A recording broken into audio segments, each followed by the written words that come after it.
ఓం గణపతయే నమః శ్రీ బాలాదేవియే నమః. ఈ వీడియోలో ధనస్సు రాశి ధనస్సు లగ్నంలో పుట్టిన వారి వివాహ జీవితం ఎలా ఉంటుంది, వివాహంలో ఎదురయ్యే సమస్యలు ఏమిటి, వాటిని ఏ విధంగా పరిష్కరించుకోవాలి, ఇంట్లో చేసుకోవాల్సినటువంటి పరిహారం ఏమిటి, వివాహ ఆలస్యానికి ఏమి చేయాలి, ఈ వీడియోలో పూర్తిగా తెలుసుకుందాం. ఈ వీడియోని పూర్తిగా చూడండి. ఈ వీడియో పూర్తిగా చూసినట్లయితే ధనస్సు రాశి వారి యొక్క వివాహ జీవితానికి సంబంధించినటువంటి ఒక స్పష్టత అనేది వస్తుంది. ముందు ఈ ధనస్సు లగ్న జాతకులు ఎలా ఆలోచిస్తారో, ఎలా ఉంటారు. ధనస్సుల రాశి వారికి గురుగ్రహ ప్రభావం ఎక్కువగా ఉంటుంది. వీరు స్వేచ్ఛను ప్రేమించే, నిజాయితీగా మాట్లాడేటటువంటి వ్యక్తిత్వం, స్వేచ్ఛను ఇష్టపడతారు, ఆశావహ దృక్పథం కలిగి ఉంటారు.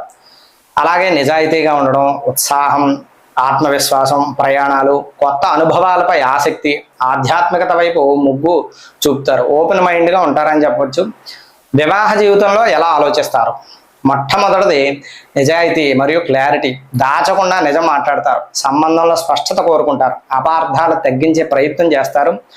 రెండోది ఆనందంగా జీవితం. ఆనందాన్ని సీరియస్గా కాకుండా హ్యాపీగా గడపాలని చూస్తారు. ట్రావెలింగ్, అవుటింగ్స్ ద్వారా సంబంధాన్ని బలపరుస్తారు. మూడోది భాగస్వామికి ప్రోత్సాహాన్ని ఇస్తారు. భాగస్వామిని ఎదగడానికి ప్రేరేపిస్తారు. ఆత్మవిశ్వాసం పెంచుతారు. జీవితంలో పాజిటివ్ ఎనర్జీ తీసుకువస్తారని చెప్పవచ్చు. నాలుగోది ఆధ్యాత్మిక దృష్టి.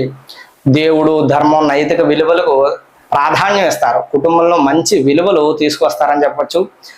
ఈ పురుషులు వివాహ జీవితం వచ్చేసరికి వీళ్ళు ఎలా ఉంటారు? భార్యను స్నేహితురాలుగా చూస్తారు.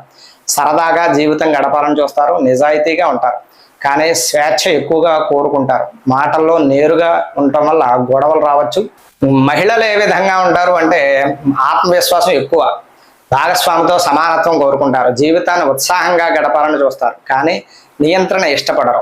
భావాలను నేరుగా చెప్పడం వల్ల అపార్థాలు రావచ్చు అని చెప్పవచ్చు.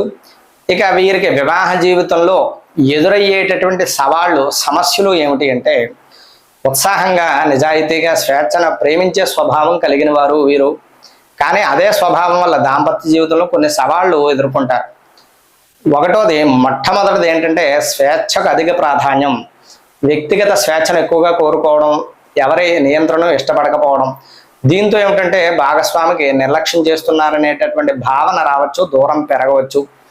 నేరుగా మాట్లాడే స్వభావం రెండోది. నిజం చెప్పినా మాటలు చాలా నేరుగా ఉండటం, ఫిల్టర్ లేకుండా మాట్లాడడం, ఉన్నది ఉన్నట్టుగా మాట్లాడడం. దీనివల్ల ఏమిటంటే భాగస్వామి మనసు బాధపడచ్చు, చిన్న విషయాలు పెద్ద గొడవలుగా మారచ్చు. మూడోది స్థిరత్వం లోపించడం. ఒకే రొటీన్ జీవితం ఇష్టం లేకపోవడం, కొత్త విషయాల కోసం తరచూ మార్పులు కోరుకోవటం. దీనివల్ల కుటుంబ జీవితంలో అస్థిరత భావన రావచ్చు. నాలుగోది బాధ్యతలపై తేలిక భావన. సరదా ప్రయాణాలు, స్వేచ్ఛకు ప్రాధాన్యం, కుటుంబ బాధ్యతను ఆలస్యం చేస్తారు. దీంతో భాగస్వామికి ఒత్తిడి పెరుగుతుంది. ఐదోది ఆత్మవిశ్వాసం. అధికమైనటువంటి ఆత్మవిశ్వాసం, నేనే సరి అనే భావన రావడం, ఇతరుల అభిప్రాయాలను తక్కువగా తీసుకోవడం, తక్కువగా చూడడం అని చెప్పచ్చు. దీంతో భాగస్వామితో ఈగో క్లాషెస్ రావచ్చు. ఆరోది అసహనం మరియు త్వరిత నిర్ణయాలు. త్వరగా నిర్ణయం తీసుకోవడం, ఓర్పు తక్కువగా ఉండటం. దీంతో ఏమిటంటే త్వరగా పశ్చాత్తాపం రావచ్చు. సంబంధంలో ఒత్తిడి పెరుగుతుంది. ఏడోది భావోద్వేగం. లోతు తగ్గినట్లు అనిపించడం, సరదా, లాజిక్ ఎక్కువగా ఉండటం, భావాలను లోతుగా వ్యక్తం చేయకపోవడం. దీనివల్ల భాగస్వామికి ప్రేమ తగ్గిందనేటటువంటి భావన రావచ్చు. ఎనిమిదవది ప్రయాణాలు, బయట జీవితంపై ఆసక్తి, బయట ప్రపంచం, ట్రావెలింగ్, స్నేహితులు ఎక్కువగా ఇష్టపడటం, ఇంటి సమయాన్ని తగ్గించడం. ముఖ్యంగా పురుషులకు ఎదురయ్యేటటువంటి సవాళ్ళు, సమస్యలు ఏమిటంటే మాటల్లో నేరుగా ఉండటం వల్ల గొడవలు రావచ్చు. స్వేచ్ఛ కోసం ఎక్కువగా దూరంగా ఉండటం, బాధ్యతను ఆలస్యం చేయటం. స్త్రీల విషయానికి చూసుకుంటే ఎదురయ్యే సమస్యలు ఏమిటంటే నియంత్రణ ఇష్టపడకపోవటం, భావాలు నేరుగా చెప్పడం వల్ల అపార్థాలు, మూడు ఆధారంగా నిర్ణయాలు మారటం. ఇక వీరి వివాహ సమస్యలకి పరిహారాలు ఏమిటి అంటే ఒక్కొక్కటిగా మనం చూద్దాం. ఈ ధనస్సు రాశి వారికి ఏమని చెప్పుకున్నాం? స్వేచ్ఛ ఎక్కువగా కోరుకోవడం, మాటలో నేరుగా ఉండడం, స్థిరత్వం లోపించడం, బాధ్యతను ఆలస్యం చేయడం వంటి సమస్యలు రావచ్చు. కొన్ని పరిహారాలు చూసుకుంటే గురుగ్రహ శాంతి పరిహారం. ధనస్సు రాశి వారికి అధిపతి గురుడు, బృహస్పతి. ప్రతి గురువారం ఉపవాసం చేయడం, విష్ణువు యొక్క ప్రార్థన చేయడం మంచిది. బృహస్పతి మంత్రమైనటువంటి బృం బృహస్పతయే నమః ఈ మంత్రాన్ని 108 సార్లు జపించడం మంచిది. చేయడం ద్వారా ఈ దాంపత్య సమస్యలు తొలగుతాయి. పసుపు రంగు పూలతో పూజ చేయడం. దాంపత్య శాంతి కోసం దంపతులు కలిసి శివపార్వతుల యొక్క ఆరాధన, పూజ చేయడం మంచిది. సోమవారం శివాభిషేకం చేయడం మంచిది. ఇంట్లో ప్రతిరోజు కూడా దీపారాధన చేయడం మంచిది.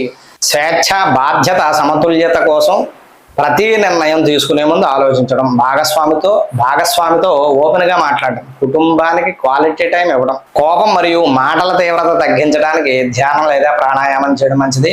మాట్లాడే ముందు ఒకసారి ఆలోచించడం, పెద్దల యొక్క ఆశీర్వాదం దంపతులిద్దరూ తీసుకోవడం మంచిది. కుటుంబ సుఖశాంతి కోసం గురువారం పసుపు వస్తువులు దానం చేయటం, విద్యార్థులకు పుస్తకాలు సహాయం చేయటం, విద్యార్థులకి గోవులకు ఆహారం పెట్టడం.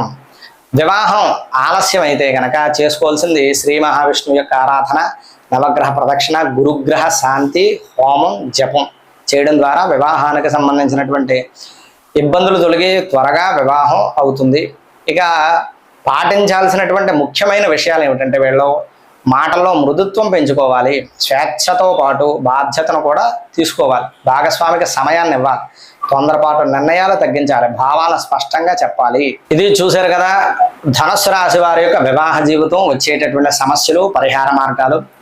ఈ వీడియో నచ్చినట్లయితే లైక్ చేయండి, షేర్ చేయండి. అలాగే ఇలాంటి వీడియోల కోసం మన ఛానల్ని సబ్స్క్రైబ్ చేయండి.